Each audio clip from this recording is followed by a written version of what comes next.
फालज हो जाता है। फिर क्या करें, मजबूरी है, गुजार रहे हैं जी पढ़ने के लिए कि क्या करेंगे। ना पैसा होएगा तो स्कूल में और जाओ, ना स्कूल में फीसा लेते हैं, इतना किताबें ले जीत रहे करो जी, किधर चले।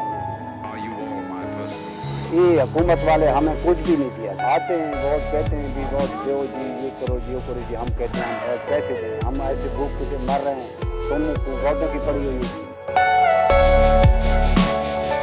शादी अपनी भी आदमी घर वाला ही मार गया, निके निके बच्चे यतीम, क्या करना, मजबूरी दुख सुख आवेंदे ते करनी पौंदी। मैं कोई शुगर दी बीमारी इतना को गोजा नहीं खानी में ये खड़िंदा जगह दे नाल कहीं इमदाद नहीं करेंदा। घर वाला मर गया 15-12 साल, ठीक है। ये बीमारी दीद दी मोथाजी, ये दीद कहीं नहीं, एक दीद मजबूरी है, क्या करो। कोई है तो अदर पैसे दो दवाई दे,